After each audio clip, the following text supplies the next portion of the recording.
Good morning, all of you. Good morning. Today we are going to study our chapter number 5 of civics, that is our democratic rights. हम सब जानते हैं कि we live in a democratic country, तो हमारे पास कुछ democratic rights भी हैं. आखिर वो rights हैं क्या, क्यों चाहिए हमें, right? तो in this chapter we are going to study about some fundamental rights, that is right to equality, right to freedom, right to religious freedom, education and cultural rights, and rights against exploitation, and right to constitutional remedies. So these are the some rights which we are going to read in this chapter. तो हम rights की बात कर रहे हैं तो हम ये पढ़ते हैं कि लाइफ हमारी कैसी होती बिना राइट्स के. जब राइट्स नहीं थे हमारे पास, कुछ तो हुआ होगा. क्या शुरू से राइट्स थे? क्या शुरू से हमारे पास कॉन्स्टिट्यूशन था? नहीं था ना, शुरू से तो नहीं था.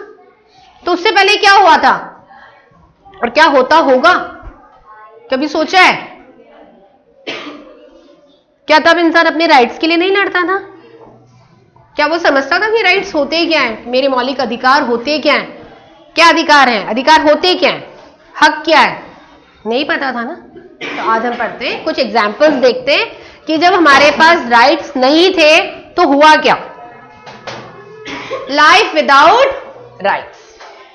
Argument of the US government was that they were enemies of the US and they linked to the attack of New York on 11th of September 2001. क्या हुआ, US गवर्नमेंट ने कुछ अपनी एनिमीज को देखा जो न्यूयॉर्क पे अटैक करने वाले थे 11th of September को. कुछ दुश्मन होते होंगे उनके जो 11th of September को यूएस पे अटैक करने वाले थे. उनको अरेस्ट किया गया without any information, without any notice और without making aware of their families. उन लोगों को क्या किया गया, अरेस्ट किया गया. और उन जब लोगों को अरेस्ट किया गया तो उनको अनुमति भी नहीं थी किसी से मिलने की. There were no trials before any magistrate. Magistrate से ले जाने से पहले जो हमने फर्स्ट ट्रायल कोर्ट पढ़ा है कि नहीं, ट्रायल कोर्ट होते हैं, वो भी उनका नहीं हुआ. उनको डायरेक्ट मैजिस्ट्रेट के सामने पेश किया गया और उन कैदियों को किसी से मिलने की भी परमिशन नहीं थी. किस सबूत पे उनको गिरफ्तार किया गया, किस उस पे उनको बेस पे अरेस्ट किया गया, सिर्फ यही था कि कुछ हमें ऐसी इंफॉर्मेशन मिली है यूएस गवर्नमेंट को कि कुछ ऐसे हमारे दुश्मन हैं जो हमारे पे हमला करने वाले हैं. तो उससे पहले ही उनको क्या किया गया, अरेस्ट कर लिया गया. Amnesty International worked over this and highlighted these issues. ये जो एक इंटरनेशनल इश्यू बन गया था लोगों के बीच में और ये काफी उछाला गया था. UN secretary general said that the prison should be closed down.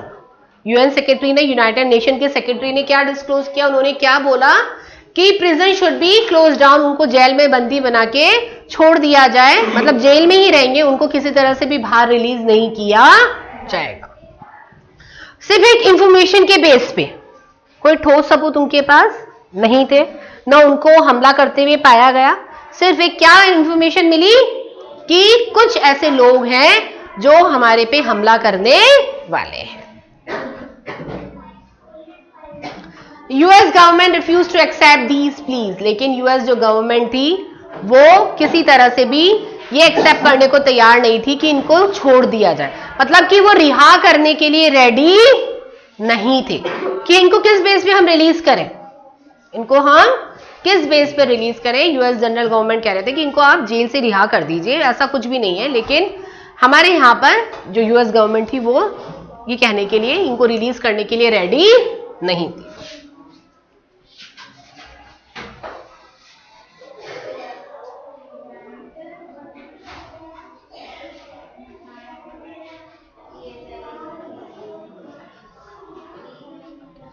Let's take 3 examples which will help you understand what it means to live in the absence of rights. First example, prison in Guantanamo Bay. About 600 people secretly picked up. ये देखिए इसी का part है, ये थोड़ा सा point मेरा इधर हो गया है. ये हमने पॉइंट पढ़ा ना अभी नीचे, पीपल विदाउट राइट्स वाला, ये इसी का फर्स्ट पॉइंट है. ये हमारा, ये गुटामन बे में हुआ था. ये एक जगह है जहां पे इनको कैदी बना के रखा गया था और जो यूएस फोर्स ने इनको अरेस्ट किया था। कितने लोग थे? करीब 600 लोग। तो about 600 people secretly picked up in the US force from all over the world and were kept in the prison Guantanamo Bay. कहां रखा गया था उनको? गुटामन बे के अंदर रखा गया था, राइट।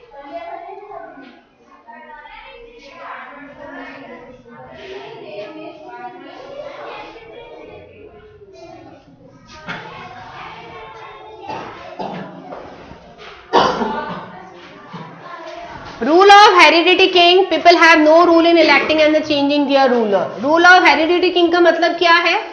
हेरिडिटरी चलती आती है ना, राजा का बेटा ही राजा होगा, जो राजा चल रहा है वही राजा का बेटा आगे का शासन संभालेगा। तो rule of hereditary king, people have no rule in electing और चेंजिंग देयर रूलर। उनके पास they have no rule in electing, कोई इलेक्शन प्रोसेस नहीं था, कोई इलेक्शन प्रोसेस नहीं हुआ करता था, कोई चेंजेस भी नहीं हुआ करते थे। जो पहले से चलता आ रहा था कि भाई ये राजा, तो राजा का बेटा चाहे कैसा भी हो, चाहे वो कैसा भी हो, उसी को वहां का एम्पायर दे दिया जाता था रूल करने के लिए। पढ़िए इस स्टेटमेंट को, rule of hereditary king, people have no rule in electing और चेंजिंग देयर रूलर। अगर बीच में वो अपने किसी कारणवश रूलर को चेंज करना चाहें तो वो अथॉरिटी भी नहीं थी। वो समझते ही नहीं थे इस चीज को, वो समझते ही नहीं थे। उन्होंने शुरू से क्या देखा कि भाई अब तक इस राज्य को ये वाला रूलर संभाल रहा था, ये वाला किंग संभाल रहे थे, तो अब इनके जो आने वाले सन होंगे वही इस एम्पायर को संभालेंगे।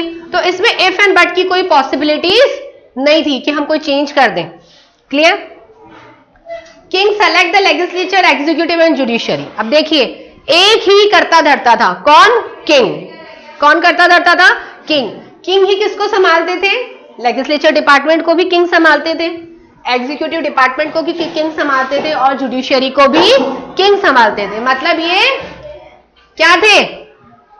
एक दूसरे के ऊपर डिपेंडेंट थे। क्यों? करने वाले कौन थे? ओनली किंग, कोई सेपरेट डिपार्टमेंट नहीं था। क्लियर? ये हम क्या चीज देख रहे हैं? Life without rights. Citizens cannot form political parties and the media is also not free. देखिए, citizens cannot form political parties. उस वक्त citizens अपनी कोई political parties नहीं बना सकते थे, और उस वक्त ऐसा कोई मीडिया भी नहीं हुआ करता था। होते ना, न्यूज़पेपर्स हो गए, रेडियोज हो गए, मैगजीन्स हो गए जिसमें हम पब्लिशिंग कर रहे हैं, राइट। तो उस वक्त ऐसा कुछ भी नहीं था। Citizen cannot form political parties and media is also not free. No freedom of religion. Religion का भी कोई फ्रीडम नहीं था। अभी तो है ना कि अभी हम कोई से भी धर्म को चुन सकते हैं, फॉलो कर सकते हैं, पहले ऐसा नहीं हुआ करता था। Condition of the women is worse subject to many restrictions. जो वुमेन की कंडीशंस थी बहुत ज्यादा वर्स्ट थी, उनके ऊपर बहुत सारे रेस्ट्रिक्शन इंपोज किए गए थे। The testimony of the man is considered equal to that of the two women. एक man is equal to two women, मतलब पुरुष प्रधान देश हुआ करता था, उसमें वुमेन्स की इक्वालिटी की कोई भी गुंजाइश नहीं थी। क्लियर है? यहां तक क्या पढ़ा हमने? Life without rights. तो यहां पे तक किसी तरह के कोई राइट्स दिखे? कोई बोल रहा है अपने राइट्स के लिए?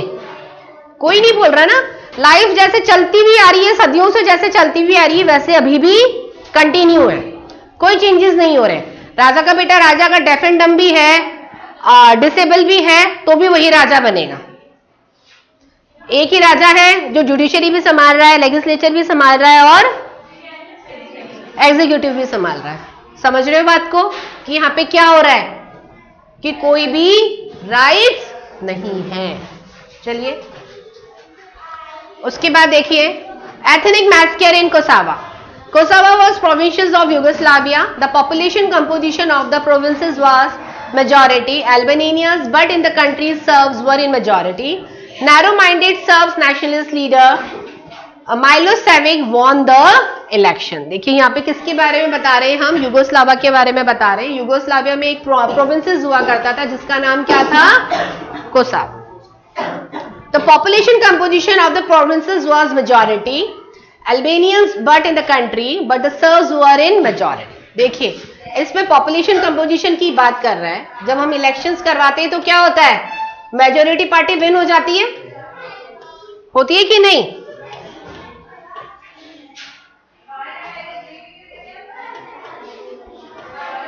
लेकिन यहाँ पे मेजोरिटी पार्टी विन नहीं होती है, नैरो माइंडेड जो सर्व्स थे वो नेशनलिस्ट लीडर बन गए थे। कहाँ का इलेक्शन जीत के? मिल्सोविक एक यहाँ पे जगह का नाम है, वहां पे इलेक्शंस हुए, वहां पे जो सर्व्स जो थे वो मेजोरिटी में थे और वो जीत जाते। ये क्या है? राइट्स देख रहे हैं हम। राइट्स अगर हम बात करें तो मेजोरिटी तो इनकी भी थी, मेजोरिटी इनकी भी है, ये ना जीत के ये जीत गए और इन्होंने अपनी एक पार्टी बना ली। तो ऐसा क्यों हुआ? क्योंकि यहां आपने कोई राइट्स के बारे में नहीं जानता था। जानते थे क्या यहां राइट्स के बारे में? भाई अगर दोनों पार्टीज के पास विन विन इलेक्शन वाली पोजीशन हो रही है, इसके पास भी मेजोरिटी है, इसके पास भी मेजोरिटी है, तो एक कंबाइंड एक कोलिशन गवर्नमेंट बन सकती थी। लेकिन यहां कोई कोलिशन गवर्नमेंट बनी क्या? नहीं बनी। सर्ब्स के जो लोग थे बड़े नैरो माइंडेड थे। नैरो माइंडेड मतलब? नैरो माइंडेड मतलब नॉट शार्प माइंडेड, छोटी सोच वाले। अपने आपस में एक गठबंधन बना लिया, एक गुटबंदी बना ली और अपने आप को वहां का लीडर अपॉइंट कर दिया। कुछ नहीं किया ना, पता ही नहीं है ना राइट्स क्या है। अगर ऐसा कुछ उनको पता होता कि कुछ राइट्स होते तो वो अपने राइट्स के लिए लड़ते। तभी तो मैं आपको कह रही हूं ना भाई, टू अगर कंडीशन हो रही है, यहां पे भी मेजोरिटी है, यहां पे भी मेजोरिटी, तो वो क्या करते? कॉलिशन गवर्नमेंट फॉर्म करते। कॉलिशन गवर्नमेंट हमने पढ़ी कि नहीं भाई? ना यहां से एक लीडर अपॉइंट हो रहा है, ना ही यहां से एक लीडर अपॉइंट हो रहा है, तो वो क्या करती है? दोनों सरकार आपस में मिलकर एक समझौता कर लेती और एक समझौते वाली सरकार बना ली थी, that is the coalition government. बनाती कि नहीं? हमने पढ़ा इस बारे में। तो यहां पे वो बनाई क्या इन्होंने? चाहते तो बना सकते थे लेकिन नहीं बनाई। सर्ब्स का जो लीडर था उसने अपने आप को वहां का लीडर अपॉइंट कर दिया और वो जीत गया। Hostile towards Albanians of the Kosovo, they had a viewpoint that Albanians either leave the country or accept the finance of the Serb. अब सब ने क्या कहा? जब इनको थोड़ा सा समझ में आया तो क्या कहा इन्होंने कि या तो तुम देश छोड़ के चले जाओ। वहां के रहने वाले जो अल्बेनियंस थे उनको क्या बोला? या तो तुम देश छोड़ के चले जाओ या हमारा लीडर जो कह रहा है, जो करवा रहा है, वो उसको फॉलो करो, उसको एक्सेप्ट कर लो। भाई हमें भी बड़ा शौक लगेगा कि भाई इसके पास भी 20 वोट हैं और इसके पास भी 20 वोट हैं, तो मेरी सरकार ना बनके उसकी सरकार बन गई, तो कोई तो कॉजेज होंगे, तो क्या हम उनको इजीली एक्सेप्ट हो जाएंगे उनको फॉलो करने के लिए? नहीं होंगे ना। उन्होंने क्या किया? उनको इजीली एक्सेप्ट करने के लिए वो रेडी नहीं थे, तो उन्होंने कंडीशन दे दी, या तो जो अल्बेनियंस हैं वो ये देश छोड़ के चले जाएं या एक्सेप्ट करे जैसा सर्ब चाहता है। क्लियर हुई ये बात?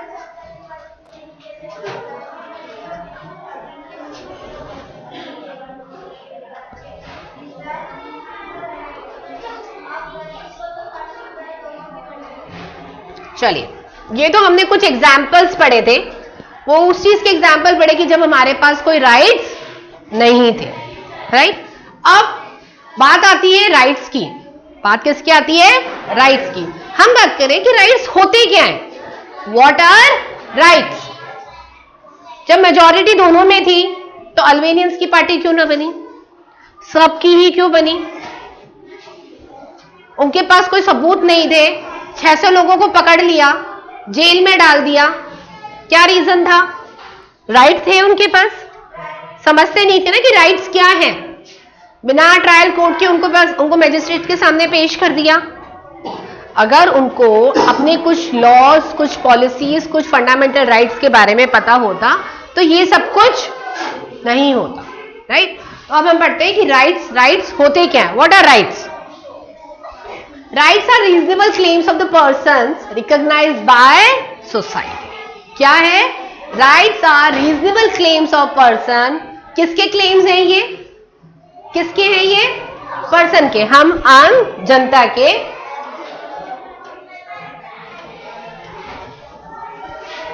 Was recognised by society. कहां रह के मिलते हैं हमें? एक सोसाइटी में रह के। And section by law. किसके द्वारा अप्लाई किए गए हैं? लॉ के द्वारा, कानून के द्वारा, कानूनी रूप से हमें दिए गए। Rights are necessary for the subsistence of the democracy. एक डेमोक्रेसी को अच्छे रूप से चलाने के लिए हमें किसकी जरूरत है? राइट्स की। नहीं होंगे ये राइट्स तो एक दिन इतना क्राइम बढ़ जाएगा कि डेमोक्रेटिक न रह के वापस क्या हो जाएगा? मोनार्की हो जाएगा, डिक्टेटरशिप हो जाएगी। होगी कि नहीं? इसलिए हमें किसकी जरूरत पड़ी? राइट्स। किसकी जरूरत पड़ी? राइट्स की, क्योंकि हम कहां रहते हैं? एक सोसाइटी में रहते हैं और एक सोसाइटी को प्रॉपर रूप से चलाने के लिए हमें किसकी जरूरत है? राइट्स की। और ये फंडामेंटल जो राइट्स है हमारे, वो सभी के पास है। इसमें कोई कास्ट, कलर, क्रीड को नहीं देखा जाता। Why do we need rights in a democracy? First, right to equality. Government cannot deny an Indian citizen equal protection of laws. Government क्या कहता है? Government cannot deny, इसका मतलब government cannot deny, it means government मना नहीं करता। किस चीज के लिए? Indian citizen equal protection of law. Protection का राइट सबके पास है। और वो कौन दे रहा है? Government. People can not be discriminated on the basis of religion, sex, caste, place of the birth etcetera. आप किसी भी पीपल को उसकी कास्ट को, उसकी कलर को, उसके सेक्स को लेके या उसके बर्थ प्लेस को लेके डिस्क्रिमिनेट नहीं कर सकते, because all are equal before the law. Every citizen of India has the right to access all the public places such as the temples, bathing ghats, roads, parks, restaurants, cinema halls और hotels etc.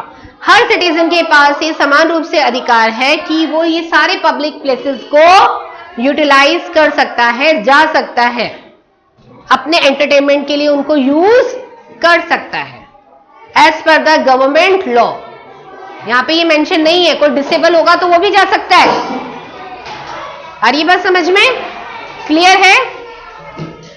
ये हम क्या पढ़ रहे हैं? Right to equality. क्या पढ़ रहे हैं? Right to equality. Equal opportunities of employment are guaranteed to every Indian citizen. हर एक इंडियन सिटीजन को जितने भी हमारी एम्प्लॉयमेंट अपॉर्चुनिटीज है वो इक्वली दी गई है। किसी के पास ऐसा नहीं है कि इसको कम है और इसको ज्यादा है। सभी के पास क्या है? इक्वल एम्प्लॉयमेंट अपॉर्चुनिटीज दी गई है।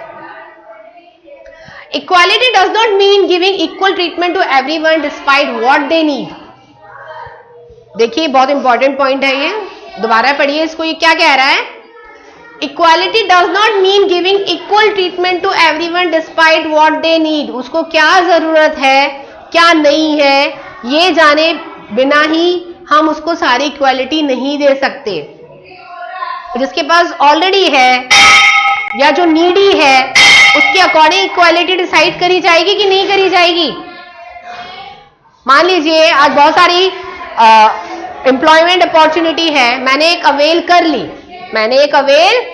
ली, मेरे पास होने के बाद भी क्या वही जॉब और दूसरी जॉब अपॉर्चुनिटी के लिए मुझे बुलाना चाहिए? नहीं। अब वो क्या होना चाहिए कि वो जॉब अपॉर्चुनिटी किसी और को सिक्योर करनी चाहिए, जिससे दूसरा भी वो अपॉर्चुनिटी का फायदा उठा सके। आ रही बात समझ में?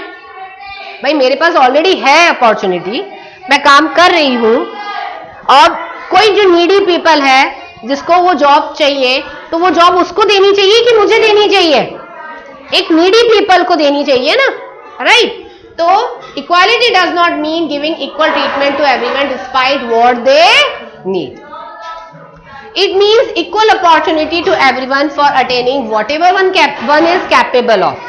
एक इंसान किस चीज के लिए कैपेबल है वो देख के हमें उसकी इक्वालिटी डिसाइड करनी चाहिए। हम बात आती है कि डिफरेंशिएशन हो रहा है क्या यहाँ पे? नहीं, यहाँ पे किसी तरह का कोई डिफरेंशिएशन नहीं हो रहा है। यहाँ पे उसकी नीड को देखा जा रहा है। क्या देखा जा रहा है? नीड को देखा जा रहा है कि वो नीडी है कि नहीं। भाई वो नीडी नहीं है तब भी आप उसको सारी अपॉर्चुनिटीज अवेल करा रहे हो, क्यों? ये अपॉर्चुनिटीज उसको अवेल करानी चाहिए जो वाकई में नीडी है, जिसको वाकई में जरूरत है। क्लियर है यहां तक? कोई doubt?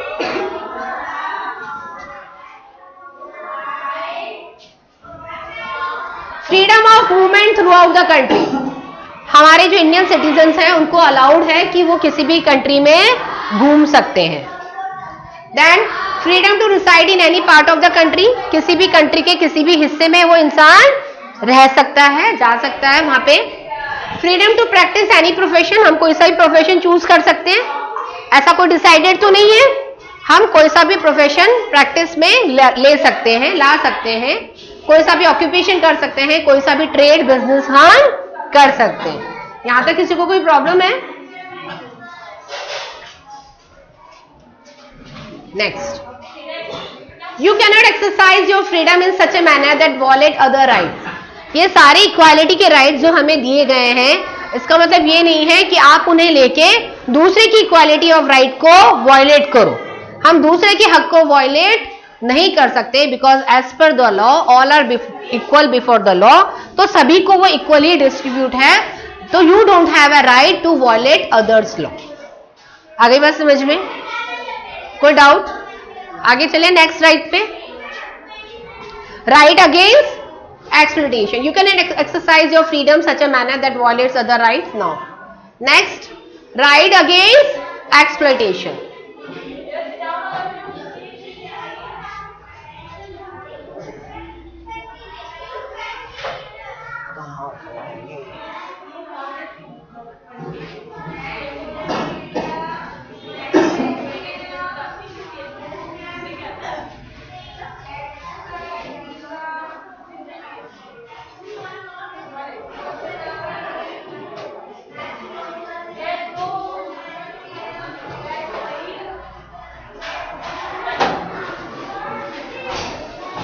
Right to against exploitation का मतलब ये है कि you don't have a right to exploit any others right.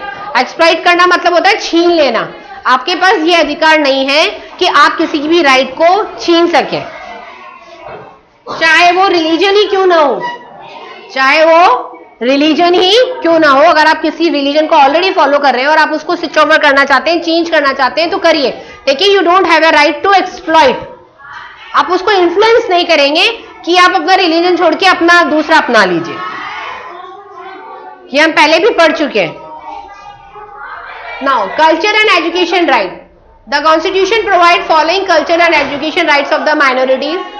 Admission to any education institution maintained by the government और receiving government aid can not be denied by any citizen on the ground of religion और language. कहीं पे भी किसी भी education institution में admission लेते वक्त जो भी गाइडलाइन गवर्नमेंट के द्वारा दी गई है वो सभी सिटीजन को फॉलो करनी पड़ेगी। वो इक्वल ग्राउंड पे होती है, चाहे वो कोई सी भी कास्ट के लिए हो। आ रही बात समझ में? देखिए, बाय द गवर्नमेंट और receiving government aid can not be denied by any citizen. कोई भी उसको सिटीजन डिनाई नहीं करेगा, क्योंकि वो गाइडलाइन गवर्नमेंट के द्वारा प्रोवाइड करी गई है। किसको? एजुकेशनल इंस्टीट्यूशंस को। उन्होंने जो गोल सेटअप करे हैं, जो अचीवमेंट सेटअप्स करे हैं, वो आपको फॉलो करने ही पड़ेंगे। उनकी गाइडलाइन आपको फॉलो करनी पड़ेगी। उन्होंने मान लीजिए एडमिशन का दे दिया कि भाई 12th के बाद आपको कॉलेज में एडमिशन लेना है, तो होता है ना सब्जेक्ट वाइज 55%, एक क्राइटेरिया सेट कर देते हैं। करते हैं कि नहीं सेट करते हैं? चाहे वो ST SC हो, चाहे वो OBC हो, चाहे वो जनरल हो, सबके लिए सेम होता है कि नहीं होता है? फीस का सिलेबस, फीस का जो हमारा क्या कह सकते हैं, फीस स्लैब जो होता है वो भी हमारा इक्वल होता है। Denied to any citizen on the ground of religion और लैंग्वेज। रिलीजन और लैंग्वेज उसमें मैटर नहीं करता है, चाहे वो किसी भी लैंग्वेज, कोई सी भी वो लैंग्वेज फॉलो करता हो, चाहे वो किसी भी रिलीजन का हो, वो किसी भी एजुकेशनल इंस्टीट्यूशन में जाके एडमिशन ले सकता है। आप उसके रिलीजन को लेके और लैंग्वेज के लेके उसको मना नहीं कर सकते। आगे बात समझे? कोई ऐसा नहीं कि हमारे यहाँ से कोई बैंगलोर से आया है या कर्नाटक से आया है, वो वहां की रीजनल लैंग्वेज बोलता है तो हम उसको एडमिशन नहीं देंगे। हम उनको देंगे, क्योंकि हमारा जो एजुकेशनल राइट है वो हमें कहता है कि आप किसी को भी मना नहीं कर सकते, अबाइड नहीं कर सकते। All minorities have the right to establish and administer education institution of their choice. कोई भी सिटीजन जो है, माइनर जो लोग हैं, वो अपने अकॉर्डिंग कोई सा भी एजुकेशन इंस्टीट्यूशन चूज कर सकते हैं। वो आपकी चॉइस के ऊपर डिपेंड है। आपके ऊपर कोई एजुकेशन इंस्टीट्यूशन फोर्स नहीं करेगा कि नहीं साहब आप मेरे स्कूल में आके एडमिशन लीजिए या हमारे कॉलेज में आके एडमिशन लीजिए। ये किसके ऊपर डिपेंड है? आम जनता के ऊपर, लोकल सिटीजन के ऊपर। उनके लिए किसी तरह का कोई एनफोर्स नहीं किया जाता है गवर्नमेंट के द्वारा, लेकिन उन्होंने जो क्राइटेरिया सेट करा है बस वो आपको फॉलो करना होता है, राइट? तो ये हमारा कौन सा था? Culture and educational right. Now right to constitutional remedies, the fundamental right that make other rights effective. When any fundamental right is violated, citizen can seek justice in the court. हमने PIL के बारे में पढ़ा था, public interest litigation पढ़ा था कि नहीं पढ़ा था? क्या था ये? हमने सेडिशन एक्ट भी पढ़ा था। क्या था सेडिशन एक्ट? कि अगर हम गवर्नमेंट के द्वारा दिए गए रूल्स और लॉ से अगर सहमत नहीं होते हैं तो हम क्या कर सकते हैं? कोर्ट में अपनी अपील लगा सकते हैं। पढ़ा था कि नहीं पढ़ा था ये लॉ? वो यही है, राइट टू कॉन्स्टिट्यूशनल रेमेडी वही है। When any fundamental right is violated, citizen can seek justice in the court. अगर उनको लगता है कि मेरा राइट मुझसे छीना जा रहा है तो वो कोर्ट में अपील कर सकता है। There can be no law that violates the fundamental right. ऐसा कोई भी कानून नहीं है जो आपके फंडामेंटल राइट्स को आपसे छीन सकता है।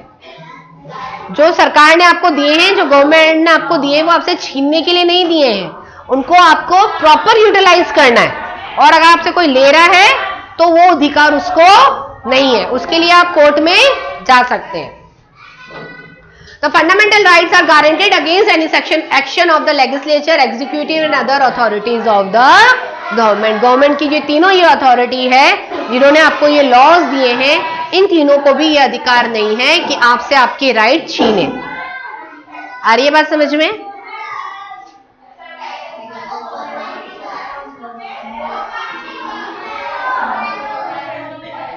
Any section of the citizen with a distinct language or the culture has a right to conserve it.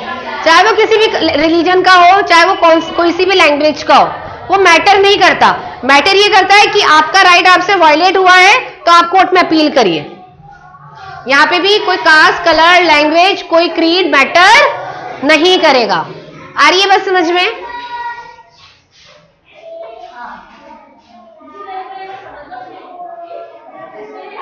Now बात आती है सेक्युलरिज्म की। सेक्युलरिज्म क्या होता है? What is secularism? सेक्युलरिज्म क्या होता है?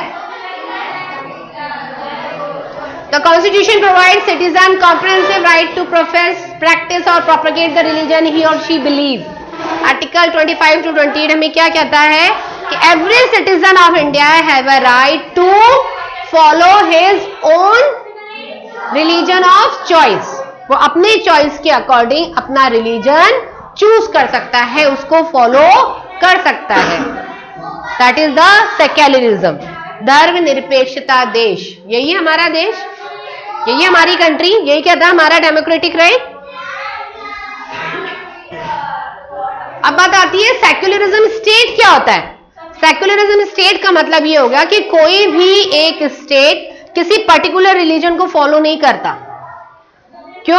क्योंकि उसमें जो नंबर ऑफ सिटीजन्स रहते हैं वो अलग अलग रिलीजन के, अलग अलग लैंग्वेज के रहते हैं, और हमारे पास ये राइट है कि अलग अलग लैंग्वेज और रिलीजन के होते हुए, रीजन के होते हुए हम दूसरा धर्म अपना सकते हैं या उसको फॉलो कर सकते हैं। उसके लिए आपको कोई बाउंडेशन नहीं है। अभी हम सब हैं यहाँ बैठे हुए हैं, सब अलग अलग धर्म को फॉलो करते हैं, सब अलग अलग रिलीजन को फॉलो करते हैं। क्या कभी आपको मना किया गया है गवर्नमेंट के द्वारा कि आप ये फॉलो मत करिए? होता है क्या? नहीं होता है। तो इसी तरह से कोई भी पर्टिकुलर जो स्टेट है वो ऑफिशियली एक रिलीजन को फॉलो नहीं करता है। Secular state is one that does not establish any one religion as official religion. India has no official religion. क्या हमारा कोई ऑफिशियल रिलीजन है? है क्या? नहीं है। क्यों नहीं है? क्योंकि इंडिया ही एक ऐसा देश है जिसमें डिफरेंट कल्चर और रिलीजन और लैंग्वेज के लोग रहते हैं, और जिन्हें ये राइट दिया गया है कि आप अपने कल्चर के अकॉर्डिंग अपना रिलीजन फॉलो कर सकते हैं।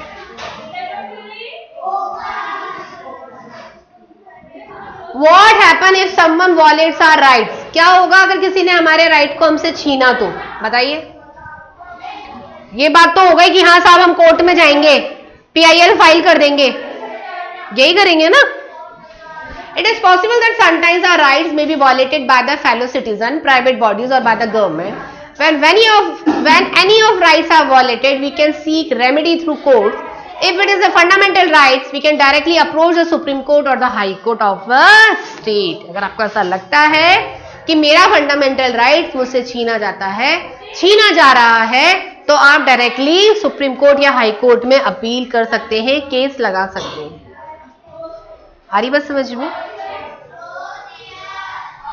The Supreme Court and the High Court have the power to issue directions, orders or the writs of the enforcement of the fundamental rights.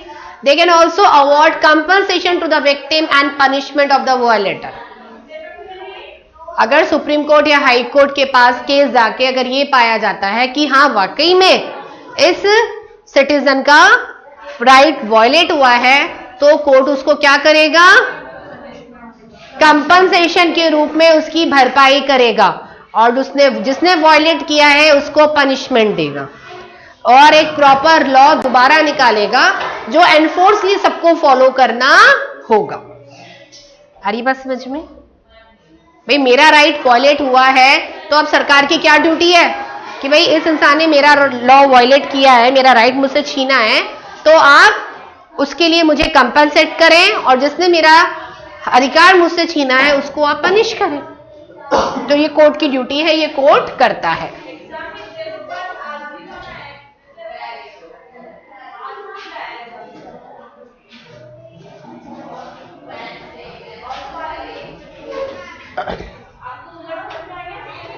India is a secular state. Secularism is based on the idea that the state is concerned only with the relation among the human being.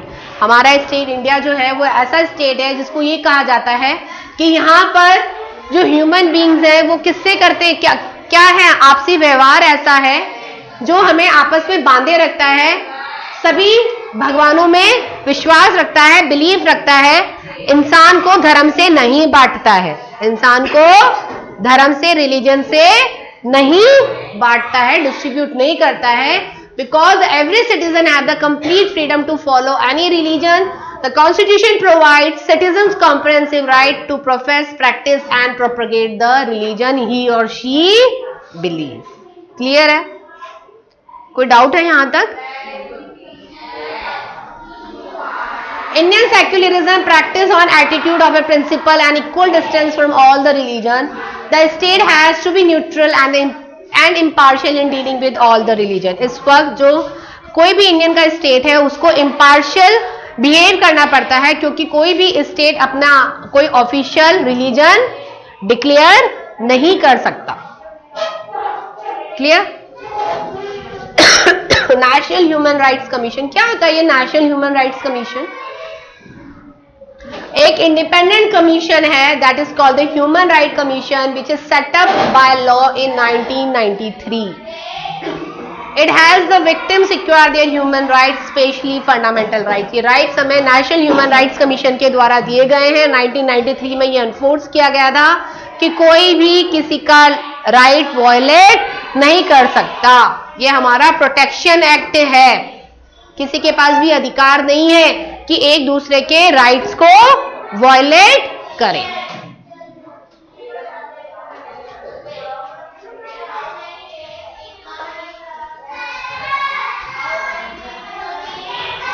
कुछ नए rights हैं जो constitution of south Africa में दिए हैं ये हमारे यहाँ पे भी फॉलो किए जाते हैं। राइट टू प्राइवेसी, सभी के पास अधिकार है अपनी प्राइवेसी होने का। Right to clean environment, right to clean environment सभी का अधिकार है। हम कहते हैं ना कि बाहर घर का कचरा क्यों डालें, आप डाल रहे हो दूसरा, आप नहीं डाल रहे हो दूसरा डाल रहा है, तो आप उसको टोक सकते हो, आप उसको बोल सकते हो। ये सोसाइटी किसकी है? हमारी। तो हमारा ये राइट बनता है कि आप उस सोसाइटी को नीट एंड क्लीन रखें। Right? Right to have adequate housing, सबके पास हाउसिंग फैसिलिटी होनी चाहिए, सबके पास घर होना चाहिए। Right to have access to health care service, sufficient food and water, ये हमारा राइट है। ये हमारा राइट है जो हमें गवर्नमेंट के द्वारा दिया गया है। ये वैसे तो साउथ अफ्रीका के द्वारा दिया गया था, लेकिन ये इंडिया में भी फॉलो किया जाता है। तो these are the some fundamental rights which we have discussed in this chapter. If you have any doubt, you can ask me. Very sweet and easy chapter जो हम शुरू से पढ़ते हुए आ रहे हैं हमारे राइट्स के बारे में कि हमारे राइट्स क्या होते हैं, कौन कौन से राइट्स हैं, अगर कोई राइट वॉयलेट करता है तो हमें क्या करना चाहिए, और उनके इन 5-6 राइट्स में से और भी राइट्स बाहर आए हैं जो हम फॉलो करते हैं. इन्हीं से बने राइट टू क्लीन एनवायरमेंट, बहुत इंपॉर्टेंट है. अगर एनवायरमेंट क्लीन होगा तो हम हेल्दी होंगे, हम हेल्दी होंगे तो हम वेल्दी बनेंगे. वेल्दी कैसे बनेंगे? क्योंकि हेल्थ में पैसा नहीं जाएगा. हमने पढ़ा ये रिसोर्स वाले चैप्टर में कि how the health and the wealth plays a very important role in making the human. आइए बस समझ में. तो ये जो सभी रिसोर्सेज होते हैं ये क्या है, एक दूसरे से इंटर रिलेटेड है. Clear? Okay, any doubt? Clear है? तो we will meet in our next class with new chapter.